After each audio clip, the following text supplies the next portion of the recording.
Tara, luto tayo. Ginisang upo na may sardinas para sa cooking ideas natin for today's video.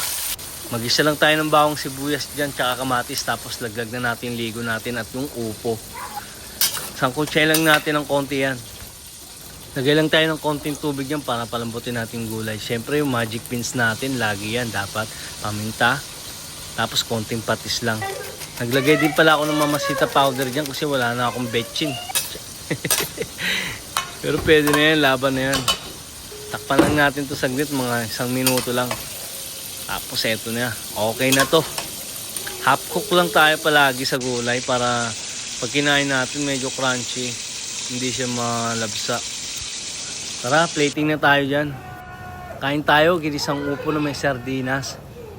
Tapos meron din ako ritong New York steak para sa mga bata. Nilagyan ko lang ng wasabi sa gitna para pampaganda sa video. Tara, kain tayo. Unang subo, palagi yan sa inyo. Lagyan lang natin ng wasabi tapos konting rice. Kain na. Maraming salamat sa panonood.